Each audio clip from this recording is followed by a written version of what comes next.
Isabelle Maréchal. Bonjour tout le monde, j'espère que vous allez bien. Si vous allez pas très bien, ça tombe bien parce qu'on a un médecin d'entrée de jeu à l'émission. Tu veux, Olivier? Ben, chanceux. On est très chanceux. Olivier Guillet, mon collaborateur. Bonjour. Merci d'être là, Oli. Justine est avec nous. Justine Bertrand, salut.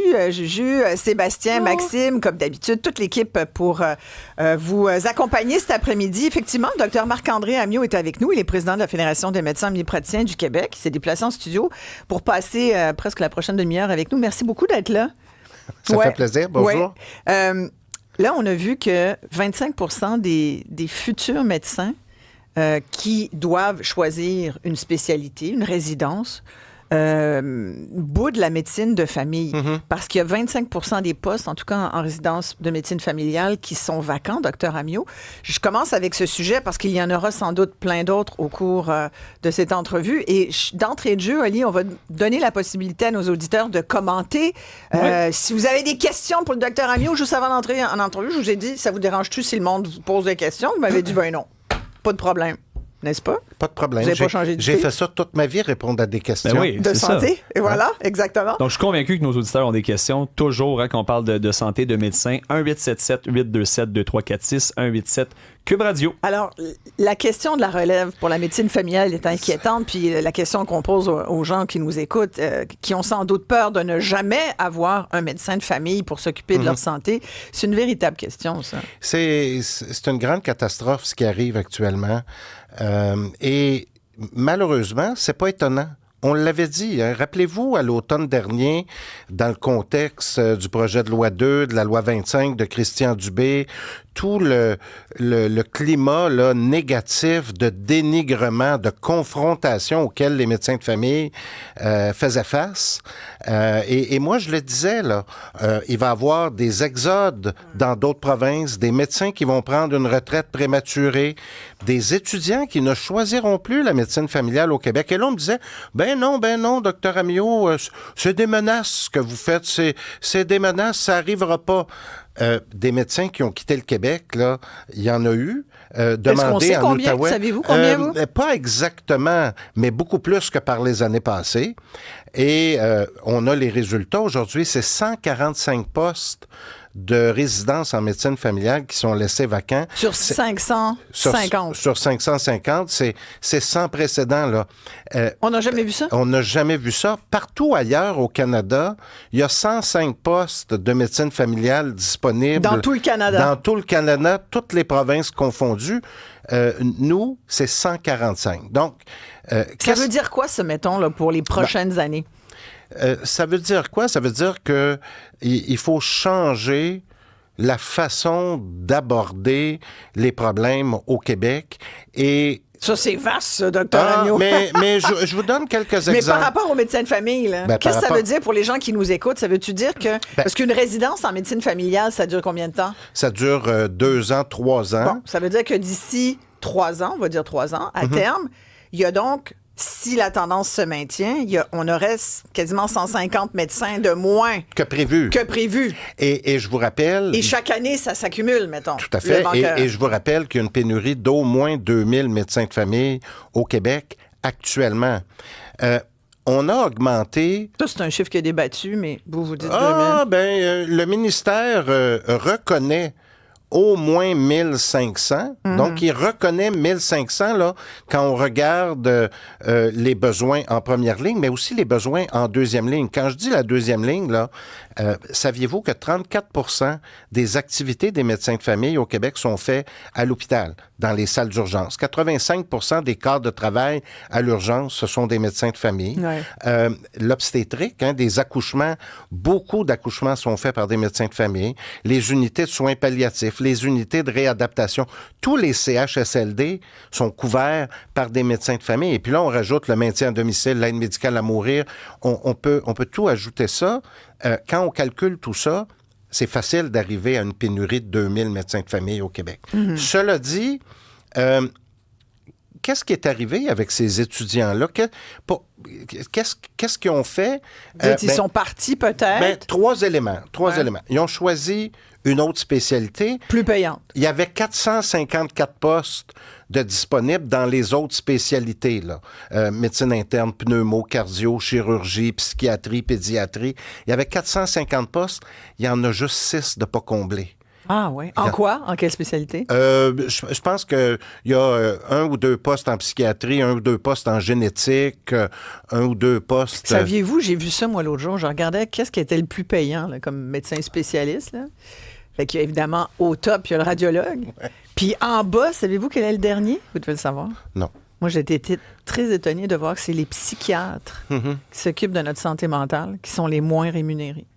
C'est fou, là. Avant même les gynécos ou les obstétriciens là, qui s'occupent de la santé des femmes. Je savais pas, là, cette... Ouais. Les psychiatres. Après ça, on va dire qu'on n'en a pas beaucoup. Tu sais, faut que tu veuilles, là, parce que tu as des cas lourds, puis c'est pas tant payant, là. La médecine familiale, un petit peu plus payante même que parce que c'est une spécialité aussi. Là. Oui.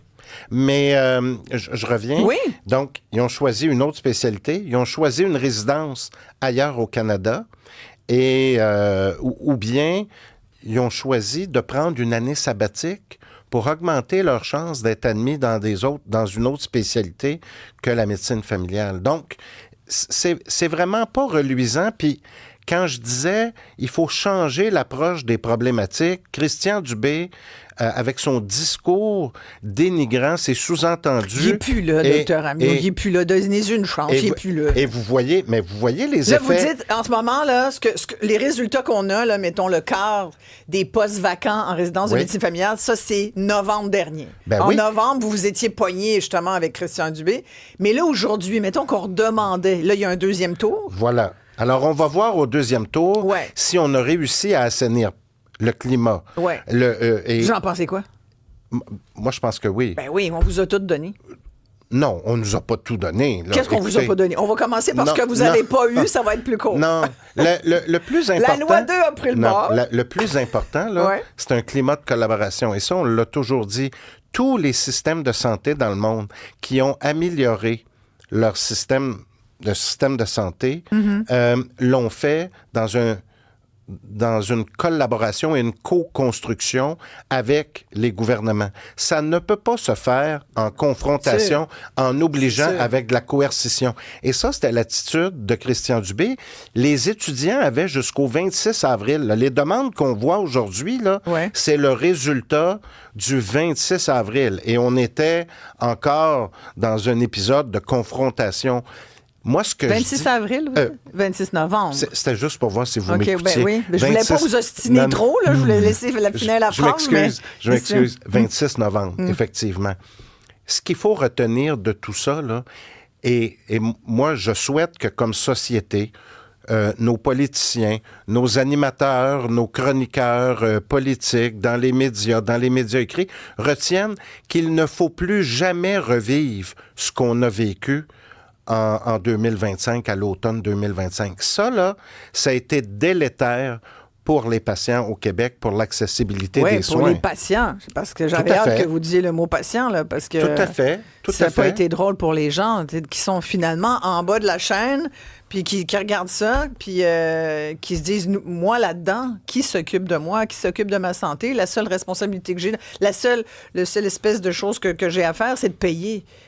Puis on l'a vu beaucoup, on a fait des émissions récemment encore sur le fait que les gens doivent aller au privé de plus en plus pour se faire soigner, quand c'est pas carrément à l'extérieur du Québec pour des opérations. Fait que c'est sûr que les gens sont un petit peu tannés et à bout. Fait que je reviens à, est-ce que vous pensez que au deuxième tour, il y aurait plus de jeunes médecins qui risquent de choisir la médecine familiale ou on est loin là encore de satisfaire... Ben, je l'espère. Mais on est loin encore, là. Il est resté dans la mémoire collective des traces de l'automne 2025. Là. Il y a des médecins qui ont quitté le Québec, qui ne reviendront plus. Il y a des médecins qui ont pris définitivement leur retraite. Est-ce qu'il y en a vraiment qui sont partis? Ah, ben oui. Combien, savez-vous? Ben, écoutez, plus d'une centaine, là. Plus d'une centaine. Qui ont quitté le Québec à la suite de cet enjeu-là. Tout à fait. J'ai pas le chiffre exact. Qui l'a, le chiffre? Parce qu'on aimerait ça l'avoir. Ben, je pense que le Collège des médecins a le chiffre exact, mais si vous regardez en Outaouais, là, ça, c'est clair. Là, ils ont au moins 25 ou 26 médecins. Quand je discute avec des médecins de l'Outaouais, là, ils sont capables de me nommer les noms. Là. C'est pas une région. Ouais? Okay. Oui, de 25 ou 26 médecins qui ont quitté l'Outaouais. Ça, c'est sans compter... Qui ont quitté le Québec, l'Outaouais, pour traverser le pont pour aller travailler à Ottawa, mettons? Tout à fait. Puis, ils peuvent continuer à demeurer au Québec. Ben oui, non, mais c'est fabuleux, puis ils payent moins d'impôts. Ah, là, ça, je suis pas au courant. Je peux vous le dire. Le City Howe Institute dit que c'est 41 médecins en Outaouais qui ont confirmé qu'ils partaient ou qui avaient déjà quitté le Québec. 41. En date, puis l'article, l'analyse sort du 25 février dernier. Merci. Ouais. Mais ça, c'est seulement en Outaouais. Imaginez partout ailleurs au Québec. Là. Mais c'est une situation particulière parce que c'est vrai qu'ils peuvent rester habités. Ils continuent d'habiter à Gatineau, traversent le pont tous les matins. Je veux dire, tu n'as que des avantages. Puis le soir, tu te prends une petite bouteille à la LCBO qui te coûte moins cher qu'à la SAQ. Je veux dire, t'es gros dur dans le fond, là, t'es bien. Là. Mais on s'entend. C'est cute, Ottawa. Il y a des tulipes au printemps. Mais on s'entend, vous et moi. Que c'est pas souhaitable pour les Québécois puis pour l'accès aux Québécois. Ça, c'est clair. Donc, il faut pas revivre ça. Il faut s'organiser pour travailler en collaboration. Puis moi, je vous dis, les médecins de famille au Québec, là, ils veulent donner des services. Ils travaillent fort pour donner des services à la population. Ils veulent-tu, Dr Amio? Parce que moi, je lisais récemment que... Ne remettez pas ça en doute. Là, vous me permettrez en doute C'est sûr que quand on parle, nous, on parle souvent à certains médecins qui sont très, très, très engagés, mais ceux qui sont plus tranquilles, qui sont moins vocaux, sont peut-être moins engagés. Puis on l'a quand même vu. Je relisais encore des études dernièrement, celle des HEC notamment, où il y avait... Les faits sont là, les chiffres sont là, les statistiques sont là. Il y a, au fil des ans, ce qu'on a su, c'est que plus on donne d'argent aux médecins, ou plutôt le fait de donner de l'argent, plus d'argent aux médecins, n'est pas un gage de plus de productivité, de plus de prise en charge de patients. La preuve, c'est que là, il a fallu vous donner une prime supplémentaire aux médecins pour pouvoir avoir cet engagement que vous alliez prendre en charge des patients. Là, on parle de 500 000 patients d'ici la fin mars, c'est ça? Bon. Mais s'il n'y avait pas eu cette prime-là, qui est comme 75 millions de dollars... Il y avait déjà des médecins qui avaient commencé à mettre l'épaule à la roue. Mais pourquoi il faut toujours vous donner une petite poussée dans le dos, genre, ah oui, non, là... C'est pas toujours donner une petite poussée dans le dos. Et puis là, souvent, l'étude de Michaud, là, elle a été beaucoup remise en question. Il y a des données... Alors, tu sais, je veux pas qu'on retombe justement dans ce discours-là où on a l'impression, où on fait porter aux médecins l'odieux de la situation. Ceux qui travaillent actuellement là, donnent des services, font des efforts, travaillent plusieurs heures par semaine à donner des services à la population. On est encore pris avec 20 à 25 % de paperasse, de médico-administratif. Ça n'a pas diminué? Ben non, ça n'a pas diminué. Pas du tout, ça n'a rien changé, ça? Des formulaires du gouvernement fédéral de 14 pages, le même formulaire ou sensiblement le même formulaire du gouvernement du Québec, alors qu'il pourrait y avoir simplement un formulaire unifié. Alors, c'est le genre d'exemple... Pourquoi des formulaires du fédéral? Formulaire qui atteste qu'une personne a un déficit pour un supplément pour personnes handicapées. Là. Ça prend un formulaire. Puis c'est à peu près le même formulaire pour au les Québec. Impôts, j'imagine, pour les déclarations d'impôts. Oui. On parlait des impôts, d'ailleurs, tout à l'heure avec André Boulet, là, notre comptable fiscaliste. Mais oui, je comprends. Êtes-vous en train de me dire que, parce que ça, on l'a dit, puis ça, tout le monde est d'accord avec vous là-dessus, là, trop de paperasse, on veut pas que nos médecins remplissent des papiers, on veut que nos médecins nous soignent.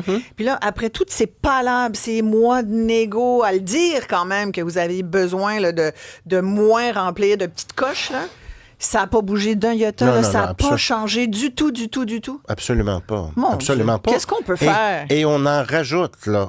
Êtes-vous sérieux? Oui. Avez-vous des nouveaux formulaires? Oui. Le formulaire dont je viens de vous parler, le 14 pages, là, il a été revu. Alors, on se disait, il va être simplifié. Ben non, on a rajouté des pages. Tu sais, ça fait pas de sens, là. Ouais. C'est le genre d'exemple, puis aussi le travail collaboratif. Nous, on dit, avec une pénurie d'au moins 2000 médecins de famille, il faut pas faire reposer uniquement sur les épaules des médecins de famille de donner des soins primaires à la population. Parce que dans l'inscription, là, justement, des 500 000 nouveaux patients, on va y revenir là, parce qu'on va parler à Sylvain, qui est au bout du fil. Il travaille justement dans le réseau de la santé. On vous écoute, Sylvain. Bonjour. Vous êtes en compagnie du docteur Ammiot également. Bonjour. Président de la Fédération des médecins omnipraticiens du Québec.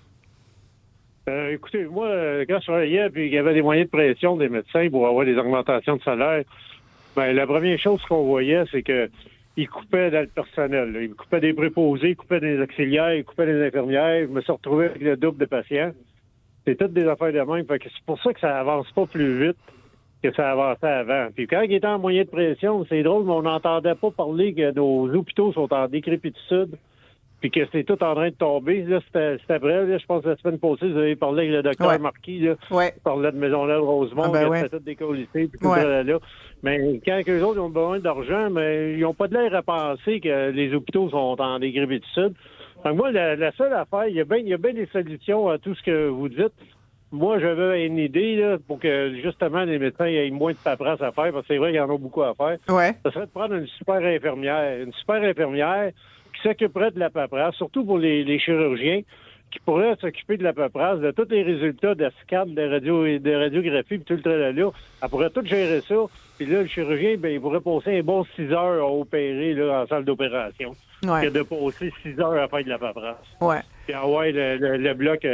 une fois par semaine, mais des fois, c'est une fois par mois. Puis encore là, quand il parle qu'il manque d'infirmières, puis tout le tralala, ben nous, là, quand on travaille, là, moi, là, j'avais une formation de 10 heures par année pour être à jour. Fait qu'il pourrait afficher des postes pour demander des infirmières ou infirmiers qui s'en allent en formation pour travailler au bloc opératoire. Puis je suis sûr qu'il y aura une liste d'attente. Ouais. Vous faites quoi exactement dans le réseau de la santé, Sylvain? Vous êtes infirmier, hein? OK. Vous travaillez en ce moment, là, même? Non, Vous avez pris votre retraite? Oui, OK. Ouais. Merci de votre appel. Okay. Merci beaucoup. Évidemment, Sylvain nous parlait du bloc opératoire des chirurgiens. Ça, c'est pas votre association, c'est pas votre fédération. Là.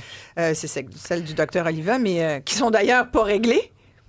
Hey, vous parlez-vous des fois avec le docteur Oliva? Bien sûr. Il prend du conseil sur vos méthodes? Parce que vous, ça a marché, votre affaire? En termes de négo, là? Bien, écoutez...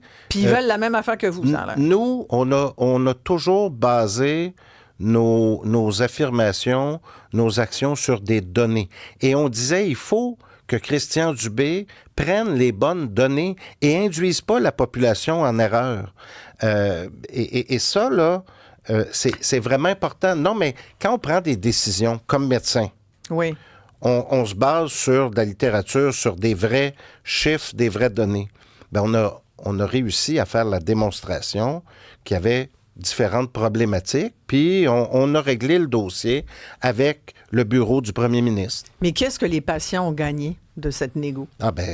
500 000 nouveaux patients seront inscrits, soit collectivement être inscrit. Ou individuellement. Moi, je connais plein de monde qui pourrait appeler, là. Ouais. Moi, j'ai reçu une lettre aussi, là, comme quoi j'étais inscrite dans un GMF il y a quelques années. Là. J'avais pas de médecin de famille. Bon. J'en connais plein qui sont comme ça. La journée où tu veux un médecin, il faut quand même que tu magasines sur le site de prise de rendez-vous. Là. 811 option 3. Et 811 option 3, encore dans l'entourage. Vous comprenez que ça nous avance pas tant. Dans mon entourage rapproché, quelqu'un a fait le 811 option 3 hier, a eu son rendez-vous aujourd'hui. Et il y a des médecins qui me disent, nous, on a des plages là, spécifiques pour ces patients-là. Oui. Là l'engagement, c'est qu'il y aura plus de plages pour des patients. Oui. C'est ça, l'engagement. Tout à fait. Bien, une prise en charge aussi. Oui, mais pas forcément par un médecin de famille. Bien, si le besoin du patient, c'est de voir un médecin de famille, il y aura un rendez-vous et une prise en charge par le médecin de famille. Qui décide? Et on s'est engagé. 8-1, option 3, c'est une infirmière qui évalue la situation, qui peut répondre à vos questions. Par exemple, là, ça peut être mon enfant fait de la fièvre, a le nez qui coule, a-t-il de la difficulté à respirer? Est-ce qu'il s'alimente bien? Oui, il souriant, il joue. Parfait. Donnez-lui du Tylenol, attendez, etc. Donc, ça peut être des conseils. Ça peut être aussi, par exemple, un patient qui dit, ben là, on m'a prescrit un nouveau médicament, puis là, j'ai des effets secondaires du médicament. OK. Avez-vous contacté votre pharmacien? Non, je n'ai pas contacté mon pharmacien. On va vous référer à votre pharmacien. Peut-être qu'il peut régler le problème. Peut-être qu'il peut vous dire, ah oui, c'est fréquent, ça, cet effet secondaire-là. On le diminue en prenant le médicament en mangeant ou en prenant le médicament à jeun, par exemple, tout dépendant du médicament. Il ne faut pas généraliser, mais tous ces conseils-là et l'expertise des autres professionnels est mis à contribution. Qu'est-ce que ça fait, ça? Quand le médecin de famille ne répond pas à ces questions-là ou ne donne pas un rendez-vous, il donne un rendez-vous à quelqu'un qui en a vraiment besoin. Alors, c'est ça l'objectif. Quand un patient a besoin, quand un Québécois a besoin d'une expertise du médecin de famille, on va y donner un rendez-vous, on va y donner accès à un médecin de famille. Là, on a appris récemment, justement, que les infirmières allaient être celles qui allaient sans doute voir plus de patients et pas tant le médecin de famille, mais que le patient il est inscrit au nom du médecin de famille, dont c'est lui qui qui va l'avoir, la prime, et non pas l'infirmière qui va se trouver à faire la job. Est-ce que ça va être encore ça? Ou... c'est un peu le modèle de la capitation, mais ce qu'il faut retenir là-dedans, parce que la capitation... Non, mais avouez que c'est l'idéal. La capitation, oui, mais quand le patient a besoin d'être vu par un médecin, il est vu par un médecin. Oui, d'accord, mais docteur Amiot, le médecin, il va juste avoir des patients inscrits à son nom, il va passer à la caisse, puis c'est l'infirmière qui va faire toute la job. Mais l'important... je vous le dis, là, vous êtes un fin négociateur. L'important, c'est que le patient, le Québécois, qui a besoin de voir un médecin de famille, voit un médecin de famille. Et ça, les médecins de famille québécois se sont engagés à ça, se sont engagés à prendre, vous me demandiez, qu'est-ce qu'obtient la population? Bien, 500 000 prises en charge supplémentaires. Donc, ça, là, c'est pas rien, là. C'est pas rien. C'est 500 000 Québécois qui vont... Je suis désolée de ne pas avoir plus d'engouement pour cette nouvelle. Voyez-vous notre face? On est tous là. C'est 180 000 patients. On a tellement déjà entendu toutes ces affaires-là. Personne ne le voit. La RAMQ a identifié... Ça, Mais non, c'est ça. Regarde, excusez de vous interrompre, mais c'est parce que François il dit, j'ai un médecin de famille dans un GMF. Il dit, incapable d'avoir un rendez-vous depuis 3 ans. C'est toujours plein à craquer. Donc, au diable, les prises de sang. Donc, maintenant, on ne peut plus prévenir avant, au lieu d'être guéri. En fait, on veut prévenir, mais on ne peut pas prévenir. C'est ça qui se passe. Il faut voir la situation particulière, mais je tiens encore une fois à insister, on était à une certaine époque avec « je veux voir un médecin », j'appelle, j'ai un rendez-vous avec un médecin. Maintenant, c'est plus ça. Boy, ça fait longtemps. Moi, je jamais connu ça. Non. C'était en quelle année? À l'époque où le docteur Wilby se promenait avec ta petite mallette puis il allait manger de la soupe chez le monde avec leurs bons... À l'époque où il y avait plus de médecins de famille... Ça fait longtemps, là, docteur Amiot. Non, ça fait pas si longtemps que ça, mais maintenant... Ça fait toujours bien 30, 40 ans. Maintenant, on est à une époque où il y a une pénurie majeure de médecins de famille et il faut réserver l'expertise du médecin de famille pour les patients qui en ont vraiment besoin. Et ce qu'on dit, là, c'est il faut qu'il y ait une genre d'évaluation au préalable. Puis il y a déjà des logiciels. Alors, je vous donne un autre exemple. Moi, je veux pas que ce soit un robot qui décide si j'ai le droit de voir un médecin. Mais c'est la secrétaire qui évalue quels sont vos symptômes, qui a une série de questions. Puis c'est de l'aide à la décision. Mais tu sais, docteur Amiot, je pense que toute personne qui a un peu de fièvre va se dire, pas besoin de faire 8-1 option 3 pour se dire, on va prendre 2 Tylenol ou 2 Advil pour essayer de voir si ça va pas s'emmieuter. C'est parce que les exemples que c'est parce que là vous décrivez sans doute qu'il y a des gens là qui sont plutôt anxieux de nature puis qui disent qu'ils veulent être vraiment rassurés dès qu'ils se sentent pas bien. Mais je pense que le commun des Québécois se dit aujourd'hui, on est devenu bon, là, les gens sont tous sur Dr. Google. On a fait une demi-heure l'autre jour d'émission, t'en souviens, Alice? Ouais. Le monde, c'est un peu dangereux. Complètement. C'est pour ça qu'on ne veut pas aller là. C'est pour ça qu'on est en droit, étant donné qu'on paye cher d'impôts, de dire, si je veux voir un médecin, je peux en voir un, s'il vous plaît, et non pas que ça soit X ou Y qui décide de notre droit d'avoir accès à un médecin. Vous comprenez? On est dans un système universel. On devrait pouvoir avoir accès, je comprends, à une première ligne. Mais éventuellement, ça vient qu'un médecin de famille. Le problème, savez-vous pourquoi je tiens mordicus? C'est que le médecin de famille, c'est l'accès au médecin spécialiste. Pas de spécialiste si tu n'as pas de médecin de famille. C'est une infirmière qui va nous dire instant, vous êtes dû pour voir un hématologue. C'est une infirmière qui va décider ça? Non. Ça va être un médecin de famille. Les optométristes peuvent référer à un ophtalmologiste. Il y a d'autres professionnels qui peuvent référer directement à des spécialistes. Un oncologue, c'est-tu une infirmière qui va... Attendez un petit peu. C'est plus compliqué. Il faut diagnostiquer avant qu'il y a vraiment un cancer. Et là, à ce moment-là, l'expertise du médecin de famille est requise. Mais on risque pas d'en échapper du monde, là? Avec des tumeurs qui ont pas de symptômes asymptomatiques, on en voit de ça. Ouais, des gens qui ont des maladies auto-immunes, des maladies chroniques, de la fibromyalgie. Habituellement, ils ont des symptômes, ces patients-là. Puis quand ils ont des symptômes que d'autres professionnels ne peuvent pas régler. Des fois, savez-vous quoi? Ils ont juste très mal. Puis ils peuvent même passer des radios. Puis là, des fois, le rhumatologue, quand on a la chance d'en avoir un 3 ans plus tard des Maritimes, va dire « Bizarre, je vois pas tellement d'inflammation. » Pourtant, la personne est à 11 sur 10 de douleur. Mais c'est parce que vous dites, nous, les médecins, on se base sur des faits. Des fois, il faut laisser une petite marge pour se baser sur l'expérience du patient. L'expérience sur les symptômes du patient. Mais quand on prend une décision, on intègre tout ça. C'est pour ça que je suis pas inquiet que l'intelligence artificielle remplace le médecin. Parce que l'intelligence artificielle ne pourra pas apprécier la relation humaine, le questionnaire du patient qui est extrêmement important. Mais ça, on intègre tout ça. Et donc, finalement, on est d'accord que la notion de médecin de famille, elle va être diluée là-dedans, parce que ça va être un professionnel, ça va être une infirmière auxiliaire ou une infirmière point ou une clinicienne ou peut-être un infirmier X qui va donc, ou quelqu'un d'autre, ou un autre professionnel peut-être. Là. Et le médecin de famille, ça dit de famille, parce que normalement, il y a le père, la mère, les enfants. Ça, là, c'est comme... c'est encore ça l'objectif. C'est encore ça l'objectif. Puis c'est encore le cas, mais on réserve le médecin de famille pour des patients qui nécessitent un suivi longitudinal, qui ont des maladies chroniques. Exemple, vous avez un diabète, vous avez une MPOC, vous avez un problème de santé qui nécessite un suivi à long terme. C'est important d'avoir un médecin de famille. C'est pour ça que les jeunes ne veulent pas aller là, parce que les médecins de famille vont se ramasser avec les pires cas, les plus lourds et tout. Puis là, ils vont dire, là, moi, je veux tout faire ça dans la vie. Vous seriez surprise. Pour 325 000 $ par année. Non, vous seriez surprise. Ce que les médecins de famille nous disent, là, envoyez-nous des cas qui nécessitent notre expertise. Envoyez-moi pas des formulaires à remplir. Envoyez-moi pas des problèmes mineurs qui peuvent être réglés par quelqu'un d'autre. Est-ce qu'on a toujours Patrice au bout du fil? Bonjour, Patrice, on vous écoute. Merci de votre patience.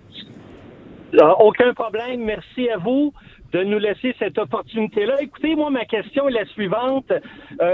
Ces chers jeunes étudiantes et étudient à l'université 3, 4, 5, 6 ans et voire même plus pour devenir médecin spécialiste.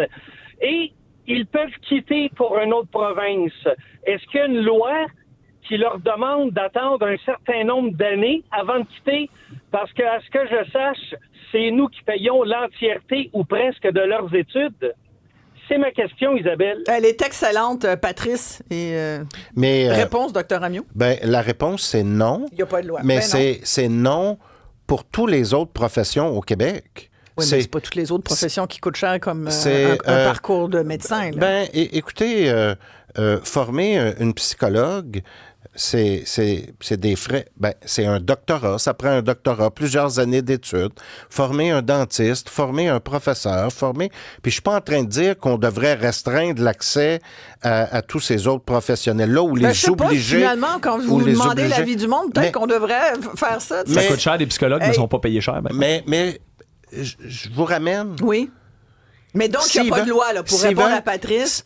Et ce que Patrice dit en posant cette question-là, c'est... Devrait-on pas avoir une loi pour les forcer à rester au Québec? Ben, en tout cas, vous ou en tout trouvez cas pas, sont-ils conscients de la chance qu'ils ont aussi, quand même? Vous trouvez pas qu'on revient dans le même pattern que la loi 2025? Hein? Vous trouvez pas? Alors, pourquoi on se pose pas la question... Comment ça se fait qu'ils veulent quitter le Québec? Comment ça se fait qu'ils veulent aller travailler au Nouveau-Brunswick, en Ontario, en Colombie-Britannique? Comment on traite... Comment ça se fait? Parce qu'on les aime pas assez, c'est ça? Moi, je vous le dis, le dénigrement, la façon dont on les a traités, on veut leur faire porter tous les problèmes du réseau de la santé, tout ce qui s'est passé en 2025, là. Il faut pas revenir dans ce discours-là. Puis posons-nous la question, si on est obligé de les attacher au Québec, de faire une loi pour les obliger à travailler ici, je suis bien d'accord peut-être que le problème y est ailleurs. Oui. Mais est-ce qu'il est que dans la paperasse? Je pense que c'est un gros, non, enjeu. Il n'est pas seulement dans la paperasse. Oui, mais tu sais, Québec a reculé là, sur les pastilles de couleur, l'affiliation de toute la population à un milieu de soins, les indicateurs de performance sur le volume, là, la fameuse productivité, pas de pénalité financière, les frais de cabinet ont été réintégrés à l'enveloppe générale, tout ce que en fait, là, tout ce qui vous gossait, ça s'est passé dans le tordeur. Et vous avez eu des augmentations qui font l'envie des médecins spécialistes aujourd'hui. Bien, faisons le lien avec votre sujet sur le choix des étudiants en médecine. Ça, ce que vous venez de nommer... Ça devrait les contenter, toujours bien. Ce que vous venez de nommer, ça les a découragés à choisir la médecine féminine. Moi, si j'étais vous, faites un communiqué puis parlez à tous les étudiants pour leur dire « Hey, savez-vous, ça va bien être médecin de famille. On a tout gagné lors de la dernière négo. S'il vous plaît, il y a 145 postes, 150 postes à pourvoir. Voulez-vous y aller, s'il vous plaît? Vous allez être heureux. » c'est ça, quand même, la situation. Mais chat échaudé craint l'eau froide. Ils ne veulent pas retomber dans le même discours. Il ne faut pas retomber dans ce même discours-là, des contraintes, des obligations. Il y en a déjà suffisamment, là. Un médecin de famille qui termine sa formation au Québec, il n'a pas le droit d'aller... Il ne peut pas travailler où il veut. Hein, il peut pas, s'il veut s'installer à Montréal, il y a un certain nombre de postes à Montréal, il y a un certain nombre de postes sur la Rive-Sud. Il peut pas faire ce qu'il veut. Il y a des activités médicales particulières, donc des contraintes, Docteur Amio, vous vous calez quand vous me dites ça, puis ça serait... Il faudrait pas que vous partiez comme ça, parce que là, on termine, là, parce que moi, j'ai des contraintes de temps. On a toutes des contraintes, nous, pauvres travailleurs. Moi, je trouvais ça intéressant. Je pouvais vous expliquer, mais il y en a plein des contraintes comme ça au Québec. Les médecins ne peuvent pas faire ce qu'ils veulent, c'est parce que la vie est de même, monsieur le docteur Amio. Écoutez, on ne peut pas toujours faire ce qu'on veut. Dans les autres provinces, là, ils sont pas là, ces contraintes-là. Au Québec, on veut obliger puis mettre des contraintes supplémentaires. Je suis pas en train de me plaindre, là, mais je suis en train de vous dire pourquoi ils ont peut-être intérêt à aller travailler en Ontario, au Nouveau-Brunswick, puis vous dites, pour compenser ces contraintes-là, on va leur mettre des contraintes supplémentaires. Bien, c'est pour ça qu'ils choisissent pas la médecine familiale, puis qu'ils viennent pas travailler au Québec, puis qu'ils s'en vont en Ontario.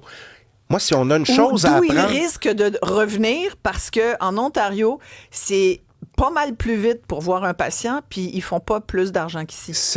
Si on peut retenir une chose de tout ce qui se passe actuellement... Cette saga, soyons prudents de revenir dans la même dynamique que de 2025, du dénigrement des médecins de famille. Puis si vous faites cette sortie-là, parce que c'est pas anecdotique, c'est pas anodin non plus, là, c'est parce que vous pensez qu'il y a quelque chose qui se trame qui pourrait peut-être faire en sorte qu'on essaye encore de vous... Bien, on revient souvent avec le fait là, qu'on a tout gagné, on a tout eu. Mais c'est vrai. Mais c'est pas vrai. Mais oui, c'est pas vrai. Mais ça, on a le droit... Je reviens à ma question. Qu'est-ce que vous n'avez pas eu? Dites-moi que vous n'avez pas eu. On a le droit de différer d'opinion par rapport à ça. Il y a juste la bureaucratie. Vous n'avez pas moins de papier à remplir. Vous en avez plus. Mais sinon, qu'est-ce que vous n'avez pas eu? Bien, l'attractivité de la médecine familiale. Est-ce qu'on a la garantie qu'on ne fera pas porter tous les problèmes de la première ligne aux médecins de famille? Puis c'est facile de retomber dans ce discours-là. On les obligerait à travailler un certain nombre d'années parce qu'on paye leurs études. On les obligerait à aller travailler. Alors, c'est pas l'attitude qu'il faut avoir. Il faut avoir l'attitude plus ouverte, plus collaborative. Faut qu'on soit fin avec nos médecins de famille. Moi, j'aimerais ça que les médecins de famille aussi aient une petite pensée pour les patients. Juste de même. Mais quand vous dites ça, vous laissez sous-entendre qu'ils ne l'ont pas. Moi, je vous dis, ils l'ont, cette pensée-là. Je vous rassure. Puis, Est-ce qu'il peut y avoir des exceptions? Ben oui, il y en a des exceptions. Mais basez pas les exceptions. Faut pas généraliser l'exception.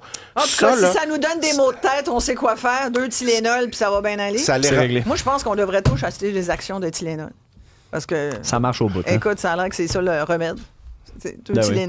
Pour revenir rapidement, tantôt à l'Outaouais, les gens, quelqu'un nous a écrit, une grande majorité des médecins qui pratiquent en Outaouais, dont moi, avons fait notre formation en Ontario. Donc, on ne doit rien au Québec. Ça, c'est une nuance qui est importante. Mais pas quand dans même. les 41. Il n'est pas un des 41 qui a quitté. Là, j'ai pas de détails sur ça, mais quand même, il faisait allusion à ça. Ouais. Vous avez raison. Merci de préciser. Ouais. Merci beaucoup, Dr. Merci, Amio. ça me Vous fait plaisir. reviendrez, c'est tellement le fun. Quand vous êtes la prochaine fois, on aura du café, quelque chose. Merci. Recevoir quand même. Merci Au beaucoup, plaisir. Dr. Amio, donc, qui est le président de la Fédération des médecins omnipraticiens du Québec. On a parlé un petit peu des conditions des médecins. Là, on va parler de vos auditions parce que là, c'est la période des impôts. On va voir tout ce qui vous intéresse, justement, comment économiser sur les impôts, comment les faire. Et surtout, c'est parce que chaque année, il y a des changements. C'est fait de même pour nous mêler. Voilà, on va en parler avec notre comptable fiscaliste André Boulay tout de suite après la pause. Préparez vos questions.